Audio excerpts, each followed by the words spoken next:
Hi, year two. Hope you had a lovely day yesterday. You will be very happy to know that we are going to write the last section of our story today and get Jack and the Baked Beanstalk boxed off. Might be slightly longer this section. We've got quite a bit to fit in, but we're going to get it finished today. You've done really well writing your stories from home. You've showed lots of stamina in your writing and perseverance, which is fantastic, especially as you are now gradually working your way up through school. So well done, everybody.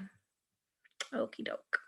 To start off, we're just going to do a little bit of grammar and punctuation.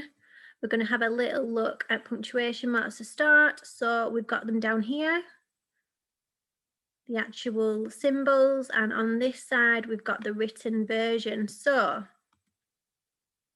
you are all pretty good at your punctuation marks now. So we're going to be matching these up. Just checking if I had it on that side. So the top one, we know that is a question mark. This one here, we've got a comma, and your comma sits on the line. It doesn't float. This one, we've got our exclamation mark for when you are emphasizing something or shouting something. This one here, probably not as familiar with you. That one is the apostrophe. So when something belongs to someone, we use an apostrophe for possession, and we're going to look at them in another way in a second as well. So that one is your apostrophe. And obviously, final one is your old trusty full stop, which we've known since reception. Okay, doke. So we are now going to look at contractions, which are two words sort of squashed together to make one word. I'm going to go into it in a little more detail in a second. So for this one, let me just get my pen, sorry. So circle the contraction in the sentence below. I think we'll need to catch the bus. So if we look at this word, wheel, not like the wheels on the bus, that is two words sort of squashed together. And if you see here, this is what I was talking about before. We have got the apostrophe there. So that word there, oh, where's my pen gone now? There we go. I think we will need to catch the bus. So wheel is we will sort of squashed together to make a contraction. Moving on to this, oh, there we go, that one had that on in red. This one says match the words with their contractions. So we've got is not, you have, do not, and she will. So if we look down this side, these are your contractions year two. So basically it's these words, these two words sort of squished into one word, but obviously with your apostrophe. So I'm going to do one with you, but then I'd really like you to have a go at these on your own. And then I'm also going to give you an example on your working from home sheet as well, to have a little go as a starter activity for you. So we've got is not. And if we look at these words, it's not she'll, it's not don't, not you've, it's going to be isn't. So the contraction for is not is isn't. Okay.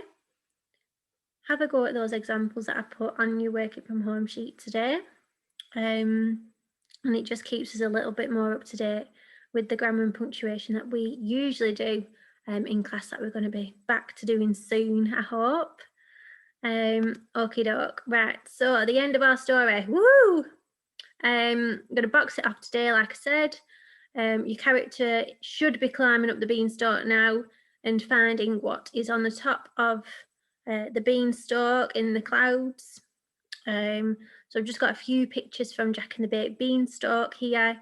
We've got the castle and little Jack and Bella there, the dog, And obviously he enters the castle, finds the giant counting his many pennies, and then he realizes that the giant is actually pretty friendly, and just wants some company, really. And then obviously finally in the story, the giant ends up falling from the beanstalk, and becomes part of the family, with Bella's not Bella's mum, that's the dog, Jack's mum, and Bella in the cafe. So let's write the end of this story, everybody. And then we're going to be moving on to some non-fiction work after this. Let me just get me, there we go. Okay, so going back to my character, Florence, to the top of the beanstalk. She's found a castle. So I'm going to say that she's gone into the castle. So once Florence entered the giant castle, she saw something which took her breath away! Exclamation mark. In front of her was the biggest person she had ever seen, comma, a giant. The giant spoke to Florence, and although Florence felt scared, she couldn't, there's a contraction there, couldn't help but feel sorry. The giant told Florence his name was Jim, and oh, hang on, let me just read through. So once Florence entered the giant castle, she saw something which took her breath away! Exclamation mark. In front of her was the biggest person she had ever seen, a giant. The giant spoke to Florence, and although Florence felt scared, she couldn't help but feel sorry for the giant. That was the bit that I was just thinking about. The giant told Florence his name was Jim, and that he was lonely. Florence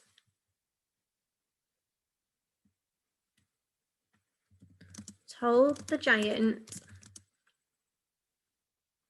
to come and live by the sea with her and her mum. The giant said he would love to do this, but needed to look after his magic goose. Florence begged them both to come to live with them, and eventually the giant agreed. Florence, the giant, the goose all made their way down the beanstalk and lived happily ever after. The end. So like I said, well done for persevering this week.